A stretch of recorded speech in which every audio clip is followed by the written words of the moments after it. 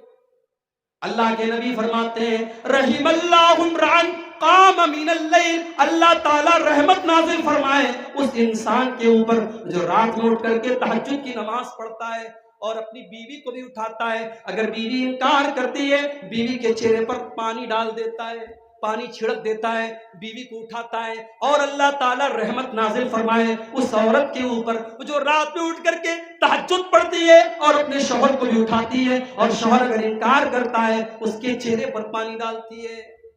ایسی عورتیں، ایسے جوڑے جو دین کے معاملے میں ایک دوسرے کی مدد کریں، میرے پیارے ساتھیوں، ایسے جوڑے اگر گھروں میں پیدا ہو جائیں تو گھروں کی اصلاح۔ اسی لیے اللہ کے نبی فرماتے ہیں لِيَتَّخِذْ أَحَدُكُمْ قَلْبًا شَاكِرًا وَلِسَانًا ذَاكِرًا وَزَوْجَةً مُؤْمِنَةً تُعِينُهُ عَلَى أَمْرِ الْآخِرَةِ۔ او لوگو، تمہیں اگر خزانہ بنانا ہے، تمہیں دولت بنانی ہے، تو 3 چیزوں کو تم دولت بنا لو۔ ایک تو اپنے سینے میں شکر ادا کرنے والا دل پیدا کر لو، اپنی زبان کو اللہ کا ذکر کرنے والا بنا لو، اور ایسی بیوی لے آؤ جو دین کے کاموں میں تمہاری مدد کرے۔ ایک بات بولوں، بیوی اگر چاہے تو شوہر کی بری سے بری عادت چھڑوا سکتا۔ اتنا بڑا ظالم تھا فرعون، بچوں کو قتل کرنے کا آرڈر دیا تھا، لیکن جب موسیٰ علیہ السلام صندوق میں تیرتے ہوئے پانی میں صندوق فرعون کے محل کے پاس پہنچا، صندوق سے بچہ نکالا گیا، موسیٰ علیہ السلام فرعون کی بیوی آسیہ کی گود میں آ جاتے ہیں، اور یہ خوبصورت بچہ دیکھ کر کے حضرت آسیہ اپنے شوہر فرعون سے کہتی ہیں عَسَىٰ أَن يَنفَعَنَا أَوْ نَتَّخِذَهُ وَلَدًا، اے میرے سرتاج اس کو قتل نہ کروائیے، اس کو مرڈر نہ کروائیے، اس بچے کا خون نہ کروائیے، دیکھیے کتنا پیارا بچہ ہے، ہم اسے اپنی اولاد بنا لیں گے۔ بہت بڑا ظالم تھا فرعون، مگر اس نے بیوی کی بات مان لی، کہا چلو تم کہتی ہو تو کوئی بات نہیں، اور موسیٰ علیہ السلام کو پالنے کے لیے تیار ہو گیا۔ میرے بھائیوں، پتہ یہ چلا کہ اگر بیوی سمجھدار ہو تو فرعون جیسے ظالم سے بھی صحیح بات منوا لیتی ہے۔ اگر دیندار بیوی آئے گی، آپ کی سگریٹ چھڑوا دے گی، آپ کی بیڑی چھڑوا دے گی، آپ کی گندی عادتیں چھڑوا دے گی۔ شوہر بیوی کے لیے اور بیوی شوہر کے لیے بہت بڑی رحمت ہے۔ میرے بھائیوں، یہ دوسری چیز ہے، آپ گھر کی اصلاح کرنا چاہتے ہیں تو نیک گھر والی کا انتخاب۔ تیسری چیز، اگر آپ اپنے گھر کی اصلاح کرنا چاہتے ہیں، آپ اپنے گھر کے اندر کثرت سے اللہ کا ذکر کیجئے۔ 24 گھنٹے میں آپ کے گھر میں اللہ کا نام کتنی بار لیا جا رہا ہے، کبھی اس پر غور کیجئے۔ اللہ کے نبی فرماتے ہیں مثل البیت الذی یذکر اللہ فیہ والبیت الذی لا یذکر اللہ فیہ، جس گھر میں اللہ کا نام لیا جاتا ہے وہ گھر زندہ ہے، جس گھر میں اللہ کا نام نہیں لیا جاتا ہے وہ گھر مردہ ہے۔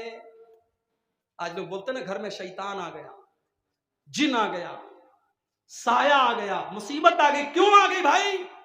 کیونکہ گھر میں کوئی اللہ کا نام لینے والا۔ اپنے گھروں کو اللہ کے ذکر سے آباد کرو، گھر کے اندر سورہ بقرہ پڑھا کرو۔ اللہ کے نبی فرماتے ہیں جس گھر میں سورہ بقرہ پڑھی جائے اس گھر سے شیاطین بھاگ جاتے ہیں، جس گھر میں سورہ بقرہ پڑھی جائے اس گھر سے شیطان بھاگ جاتا ہے۔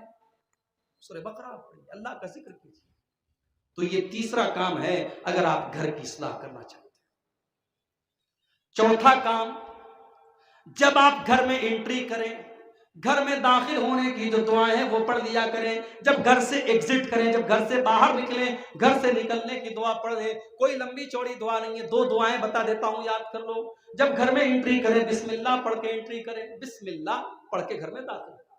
کیا فائدہ ہوگا اس سے؟ اللہ کے نبی فرماتے ہیں جب انسان گھر میں داخل ہوتا ہے اور بسم اللہ پڑھ کے گھر میں آتا ہے، شیطان کہتا ہے لا مبیت لکم ہاہنا، اب یہاں ہمارے رہنے کا ٹھکانہ نہیں ملے گا۔ اور جب انسان کھانے کے ٹائم بسم اللہ پڑھتا ہے، شیطان کہتا ہے لا عشاء ہاہنا، اب یہاں ڈنر نہیں ملے گا، اب یہاں کھانا نہیں ملے گا۔ آپ نے ایک بسم اللہ پڑھا، شیطان گھر میں رہ نہیں سکتا۔ آپ نے کھانے کے ٹائم بسم اللہ پڑھا، آپ کے کھانے میں شیطان شامل نہیں ہو سکتا۔ شیطان کو گیٹ آؤٹ کرنا ہے، آل آؤٹ کرنا ہے، بسم اللہ پڑھ کے آپ گھر میں داخل۔ اور نہیں پڑھا آپ نے بسم اللہ، شیطان بہت خوش ہوتا ہے اور کہتا چلو گھر بھی مل گیا، کھانا بھی مل گیا۔ یہ کون سی مشکل بات ہے؟ بسم اللہ پڑھو۔ گھر سے باہر جب نکلو، بسم اللہ توکلت علی اللہ لا حول ولا قوت الا باللہ، یہ پڑھ لیا کرو۔ اتنا بڑا یہ جیون بیمہ ہے، اتنا بڑا یہ لائف انشورنس ہے۔ اللہ کے نبی فرماتے ہیں جب بندہ یہ دعا پڑھ کے گھر سے نکلتا ہے اور کوئی شیطان اس کو بہکانے کی کوشش کرتا ہے، دوسرا شیطان کہتا ہے رک جا، دیکھ نہیں رہا اس نے کون سی دعا پڑھی ہے، اس نے ایسی دعا پڑھی ہے، اب اس کے لیے اللہ کی طرف سے حفاظت کی جائے گی۔ اللہ کا فرشتہ کہتا ہے قد حفظ قد وقیتا، آج تیری حفاظت کی جائے گی، آج کوئی شیطان تیرے قریب نہیں آئے گا۔ چھوٹی سی دعا ہے، ذکر ہے، گھر میں داخل ہونے والے، گھر سے نکلنے والے ان اذکار کی آپ پابندی کیجیے۔ پانچویں چیز، اگر آپ اپنے گھر کی اصلاح کرنا چاہتے ہیں تو پانچواں کام یہ کرنا ہے میرے پیارے بھائیوں کہ آپ اپنے گھر میں صدقہ خیرات کا ماحول بنائیے۔ کچھ پیسے ہر مہینے اپنی محترمہ کو دے دیجئے، اپنی اہلیہ کو دے دیجئے، کوئی سائل آ جائے، کوئی غریب آ جائے، کوئی مانگنے والا آ جائے تو اس میں سے دے دینا۔ صدقہ خیرات کرنے کی عادت ڈالیں۔ اپنے بچوں کے ذریعے آپ پیسہ غریبوں کو دلوائیے، مدرسے میں چندہ اپنے بچوں کے ذریعے دلوائیے، اس سے بھی گھر میں خیر و برکت آئے گی۔ اللہ کے نبی ایک مرتبہ عید کا موقع تھا یا بقر عید کا موقع تھا، آپ عورتوں کے درمیان تقریر کر رہے تھے اور آپ نے تقریر کے دوران فرمایا یا معاشر النساء تصدقن فإنی أوریتکن اکثر اہل النار، اے عورتوں تم زیادہ سے زیادہ صدقہ کیا کرو، میں نے تم کو جہنم کی آگ میں زیادہ جلتے ہوئے دیکھا ہے۔ ایک عورت نے پوچھ لیا اے اللہ کے نبی ہمیں آپ نے جہنم کی آگ میں کیوں زیادہ جلتے ہوئے دیکھا ہے؟ آپ نے فرمایا تکثرن اللعن وتکفرن العشیر، تم بہت زیادہ لعن طعن کرتی ہو اور شوہروں کی بہت زیادہ ناشکری کرتی ہو۔ یہ دو چیزوں سے تم بچ جاؤ تو تمہیں اللہ تعالیٰ جہنم سے بچا لے گا۔ مگر زبان پر کنٹرول بہت کم ہوتا ہے اور شوہر کی قدر اور اس کا شکر بہت کم کرتی ہے، تو عورتوں سے صدقہ کرنے کا اللہ کے نبی نے حکم دیا۔ اب عورت کہاں سے صدقہ کرے گی؟ چوری تو نہیں کرے گی، ڈاکہ تو نہیں ڈالے گی، آپ کی ذمہ داری ہے کہ آپ اس کو کچھ رقم ہر مہینے دے دیا۔ اور آگے بڑھیے، اگر آپ اپنے گھر کی اصلاح کرنا چاہتے ہیں، آپ اپنے گھر کے اندر سے کچھ چیزوں کو نکال پھینکیے۔ نمبر ایک، گھر کے اندر کوئی ایسی چیز نہ ہو جس کو شریعت میں تعویذ کہا گیا ہے۔ ایک تعویذ وہ ہوتا ہے جو ہم اپنے گلے میں لٹکاتے ہیں، وہ بھی حرام ہے، اور ایک تعویذ وہ ہوتا ہے جو گھر میں لٹکایا جاتا ہے۔ دکان اور مکان کی خیر و برکت کے لیے الٹی سیدھی آپ نے گنتیاں لکھ کر کے ٹانگی ہیں اور آپ یہ عقیدہ رکھتے ہیں کہ اس سے برکت آتی ہے۔ آپ نے قرآن کی آیتیں بھی اگر لکھ کے ٹانگی ہیں، علماء نے منع کیا ہے کہ قرآن کو لکھ کر کے ٹانگنے سے برکت نہیں آتی، قرآن کو لکھ کر کے ٹانگنے سے برکت نہیں آتی۔ کوئی ثبوت نہیں ہے نبی سے اور صحابہ سے کہ قرآن کو لکھ کر کے ٹانگا جائے، قرآن کو پڑھنے سے برکت آتی۔ تو اپنے گھر سے تعویذ آپ نکال دیجئے۔ اللہ کے نبی فرماتے ہیں من تعلق تمیمۃ فقد اشرک، جس نے تعویذ لٹکایا اس نے شرک کیا۔ دوسری چیز، تصویر نکال دیجئے۔ اب تصویر میں دو طریقے کی تصویر، ایک تو موبائل کی تصویر ہے جو ڈیجیٹل فارم میں ہے۔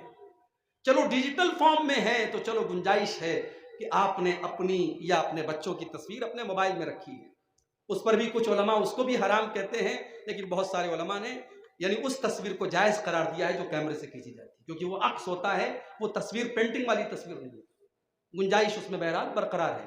تو آپ موبائل کے اندر تصویر رکھیے، اس میں بھی، لیکن موبائل میں بھی آپ غیر محرم کی تصویر رکھیں۔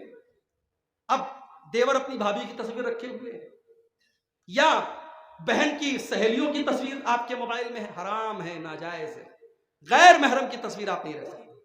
شوہر اپنے موبائل میں اپنی بیوی کی تصویر رکھ سکتا ہے، اس میں بھی احتیاط کرے، اس کو لاک کر کے رکھے کسی غیر. بہت سارے لوگ اپنے موبائل کی اسکرین پر وال پیپر پہ بیوی کی تصویر لگاتے ہیں، بالکل غلط ہے، یہ بے غیرتی کی علامت ہے. بہت سے لوگ اپنے گھر میں شادی کے ٹائم کی جو فوٹو ہوتی ہے اس کو باقاعدہ فریم کروا کے لگاتے ہیں یادگار کے طور پر. وہ یادگار تصویر نہیں ہوتی ہے، یادگار آپ کی محبت ہوتی ہے، آپ کا پیار ہوتا ہے، اور بیوی کے ساتھ آپ جو سلوک کرتے ہیں وہ یادگار ہوتا ہے. تو گھر میں فریم کر کے البم بنا کر کے جو تصویریں رکھی جاتی ہیں غلط ہے، اس کو نکال دیجئے. اللہ کے نبی فرماتے ہیں جس گھر میں کتا ہو اور جس گھر میں تصویر ہو اس گھر میں اللہ کی رحمت کے فرشتے داخل نہیں ہوتے. تعویذ کو نکال دینا ہے، تصویر کو نکال دینا. تیسری چیز، گانے بجانے کے جتنے آلات، طبلہ ہے، ہارمونیم ہے، میوزک انسٹرومنٹس جتنے ہیں ان سب کو نکال دینا ہے. یہاں تک کہ اگر آپ نے اپنے گھر میں ٹی وی بھی رکھا ہے، آپ نے اپنے گھر میں ساؤنڈ سسٹم رکھا ہے اور اس ساؤنڈ سسٹم پر آپ ناچ گانا سن رہے ہیں، اس کو بھی نکالنا ہوگا. جس چیز سے گھر میں شیطان نہیں آتے، اللہ کی رحمت کے فرشتے نہیں آتے، اس میں سے ایک چیز یہ بھی ہے میوزک اور سنگیت. اپنے گھر سے ان تمام چیزوں کو نکال. اسی طریقے سے آپ اپنے گھر سے محرم اور غیر محرم کا جو فرق ہے، اگر آپ کے گھر میں محرم غیر محرم کی تمیز نہیں ہوتی ہے تو اس کو آپ نکال دیجئے. اگر آپ کے گھر میں دیور اور بھابھی کے بیچ میں پردہ نہیں ہو رہا ہے، جیجا اور سالی کے بیچ میں بڑی بے تکلفی ہے، جیجا سالی سے کہتا ہے تو میری آدھی گھر والی ہے، اگر یہ بے حیائی آپ کے گھر میں ہو رہی ہے، اس کو بھی نکال کے پھینک دیجئے. اس کو بھی نکال کے پھینک دیجئے. آپ کی بہنوں کو پتا ہو کہ کون میرا محرم ہے اور کون غیر محرم. چھوٹی بچیاں 7-8 سال کی ہو جائیں تبھی سے ان کو سکھا دیجئے کہ تجھے غیر مرد سے مصافحہ نہیں کرنا. ہمارے یہاں عید کا موقع آتا ہے، چاچا کے لڑکے آ رہے ہیں اور اپنی کزن سسٹر سے ہاتھ ملا کر کے مصافحہ، عید کی مبارکباد دے رہے ہیں. خالہ کے لڑکے اور خالہ کی لڑکیاں ایک دوسرے کو ہاتھ ملا کر کے عید کی مبارکباد دے رہے. غلط ہے. کزن سسٹر آپ کی اصلی سسٹر نہیں ہے، آپ کی سگی بہن نہیں ہے. خالہ کی لڑکی سے شادی ہو سکتی ہے، چاچا کی لڑکی سے شادی ہو سکتی ہے، ماموں کی لڑکی سے شادی ہو سکتی ہے. اس لیے اس سے وہ جب جوان ہو جائے وہ لڑکی تو اس کو چاہیے کہ اپنے خالہ کے لڑکے سے پردہ کرے، اپنے ماموں کے لڑکے سے پردہ کرے، ان کے سامنے آنے سے بچے اور ان سے ہاتھ ملانا اور ٹچ کرنا تو بہت دور. ہمارے یہاں باقاعدہ واٹس ایپ پر گروپ بن جاتے ہیں، فیملی گروپ، ہوم گروپ. خالہ کے لڑکے لڑکیاں آپس میں بیہودہ مذاق کر رہے ہیں، گندے گندے جوک سنا رہے ہیں. یہ بالکل غلط ہے میرے بھائیوں. آپ ایک زناکاری اور بدکاری کا راستہ. محرم اور غیر محرم کا فرق ہونا چاہیے. آپ کے گھر میں معلوم ہونا چاہیے کہ کون محرم ہے کون غیر محرم. ایک مرتبہ ایک نوجوان حضرت عائشہ کے پاس آیا. اس نے کہا کہ اے عائشہ، میں آپ کا رضائی بھائی ہوں. جس عورت نے آپ کو دودھ پلایا تھا اسی نے مجھے پلایا تھا، آپ میری رضائی بہن ہیں. حضرت عائشہ نے کہا نہیں، میں تمہیں اپنے کمرے میں آنے کی اجازت نہیں دوں گی جب تک جناب محمد رسول اللہ صلی اللہ علیہ وسلم پرمیشن نہیں دے دیں گے. جب اللہ کے نبی آئے، حضرت عائشہ نے آپ سے پوچھا. اللہ کے نبی نے کہا کہ عائشہ، وہ تمہارے رضائی بھائی ہیں، وہ تمہارے کمرے میں آ سکتے ہیں، تم سے مل سکتے ہیں. تب جا کر کے حضرت عائشہ نے پرمیشن. ہمارے یہاں پورے محلے کے نوجوان آ رہے ہیں، چاچی چاچی کر کے، بھابھی بھابھی کر کے بات کر رہے ہیں، اور آپ کے گھر میں کوئی پردے کا ماحول نہیں ہے. ایسا نہیں ہونا چاہیے. گھر میں پردے کا ماحول ہونا چاہیے. اسی طریقے سے اگر آپ اپنے گھر کی اصلاح کرنا چاہتے ہیں میرے بھائیوں، تو آپ اپنے گھر میں نیک لوگوں کو دعوت دیں، نیک لوگوں کو بلائیں، تقوی والوں کو، علم والوں کو، علماء کو، صالحین کو، پرہیزگار لوگوں کو آپ اپنے گھر میں دعوت دیں. حضرت نوح علیہ السلام اللہ سے دعا کرتے ہیں، رب اغفر لی ولوالدی ولمن دخل بیتی مؤمنا. اے پروردگار، تو میری بخشش فرما دے، میرے ماں باپ کی بخشش فرما دے، اور جو بھی مومن میرے گھر میں آئے تو اس کی بھی بخشش فرما دے. ایک حدیث میں اللہ کے نبی نے فرمایا، لا یأکل طعامک الا تقی. تیرا کھانا صرف متقی آدمی کھائے. اپنے دسترخوان پر متقی لوگوں کو دعوت دو تاکہ گھر میں برکت کا ماحول بنے. اسی طریقے سے اگر گھر کی اصلاح کرنا چاہتے ہو، گھر کے اندر نماز کا ماحول بناؤ. رمضان ختم ہوا ہے، معاف کیجئے گا نماز ختم نہیں ہوئی ہے. ابھی میرے پاس واٹس ایپ پر ایک بڑا پیارا سا ویڈیو آیا، اس میں رمضان کے پہلے مسجد کی نمازیوں کی تعداد دکھائی گئی کہ اچھی خاصی مسجد میں نماز کی تعداد ہے. پھر رمضان شروع ہوا تو اور اچھی تعداد ہے. پھر رمضان کا بیچ کا جو عشرہ تھا اس میں تعداد کچھ کم ہو گئی، پھر تاک راتوں میں پوری مسجد بھر گئی، پھر عید کے دن اور زیادہ بھر گئی، اور عید کے اگلے دن 3-4 آدمی اس مسجد میں بچے۔ اس ویڈیو میں یہ میسج دیا گیا کہ اس طریقے سے ہماری مسجدوں میں میرے بھائیوں نمازیوں کی تعداد کم ہوتی ہے۔ معاف کیجئے گا، رمضان ختم ہوا ہے، اسلام ختم نہیں ہوا ہے، عبادت ختم نہیں ہوئی ہے۔ جو اللہ رمضان کا رب ہے وہی شوال کا رب ہے، وہی ذی القعدہ کا رب ہے، وہی سال کے 12 مہینوں کا رب ہے۔ اور اللہ نے اپنے نبی سے فرمایا وَاعْبُدْ رَبَّكَ حَتَّى يَأْتِيَكَ الْيَقِينُ، اے نبی اپنے رب کی عبادت کیجئے یہاں تک کہ موت آ جائے، مرتے دم تک ہمیں نماز پڑھنا ہے۔ علامہ ابن باز سے پوچھا گیا، ایک انسان آپریشن تھیٹر میں لیٹا ہے، ہل نہیں سکتا، ہوش میں ہے، ہل نہیں سکتا، وضو نہیں کر سکتا، تیمم نہیں کر سکتا، وہ نماز کیسے پڑھے گا؟ شیخ ابن باز نے کہا وہ اشارے سے نماز پڑھے گا، وہ جیسے لیٹا ہے اسی حال میں اپنی آنکھوں کے اشارے سے نماز پڑھے گا۔ اس لیے کہ اللہ نے قرآن میں فرمایا فَاتَّقُوا اللَّهَ مَا اسْتَطَعْتُمْ، اللہ سے ڈرو جتنی تمہارے اندر طاقت ہے۔ اپنے گھر میں نماز کا ماحول بناؤ میرے بھائی، اپنے بچوں کو نمازی بناؤ، اپنی عورتوں کو نمازی بناؤ، اور دعا کیا کرو رب اجعلنی مقیم الصلاۃ ومن ذریتی ربنا وتقبل دعا، اے پروردگار تو مجھے بھی نماز کا پابند بنا دے، میری اولاد کو بھی نماز کا پابند بنا دے۔ تو نماز کا ماحول، اور اسی لیے آپ دیکھیے فرض نماز کے علاوہ باقی نمازوں کو اللہ کے نبی فرماتے ہیں گھر میں پڑھا کرو۔ فجر میں آپ اٹھے وضو کیجئے اور 2 رکعت سنت گھر میں پڑھ کے جائیے، ظہر میں 4 رکعت سنت گھر میں پڑھ کے جائیے۔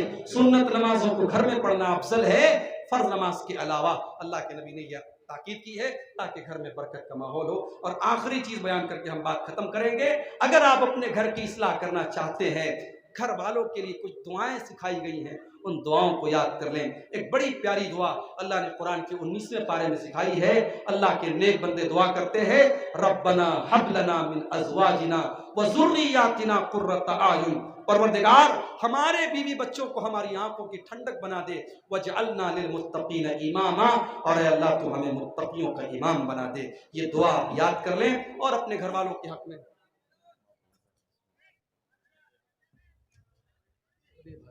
بیٹری ختم ہو گئی۔ اب آپ حضرات بھی اٹھنے لگے ہیں، ماحول منتشر ہو رہا ہے۔ آئیے، رات کا یہ وقت ہے، عیدگاہ ہونے کے باوجود مسجد میں نماز پڑھنا کیسا ہے؟ دیکھیے اللہ کے نبی کی سنت تو یہی ہے، آپ اپنی مسجد چھوڑ کر کے میدان میں جاتے تھے، عیدگاہ میں جاتے تھے، تو افضل یہی ہے، سنت یہی ہے، بہتر یہی ہے کہ آپ عیدگاہ میں جا کر کے پڑھیں۔ جب بارش ہو رہی ہو، کوئی مسئلہ ہو عیدگاہ میں جانے میں، تب آپ مسجد میں پڑھیں۔ مسجد میں اگر کوئی پڑھتا ہے ناجائز یا حرام نہیں ہے مگر خلاف سنت ہے، تو اللہ کے نبی کی سنت ہے کہ اگر عیدگاہ میں جانے کی طاقت ہے، کوئی مجبوری نہیں ہے، تو عیدگاہ میں جا کر کے ہی پڑھی جائے۔ میرے بھائیوں، آپ جانے لگے ہیں، میں یہی گزارش کروں گا، دعا کیجیے اللہ تعالیٰ سے جو باتیں بیان کی گئی ہیں، اللہ ان باتوں پر ہم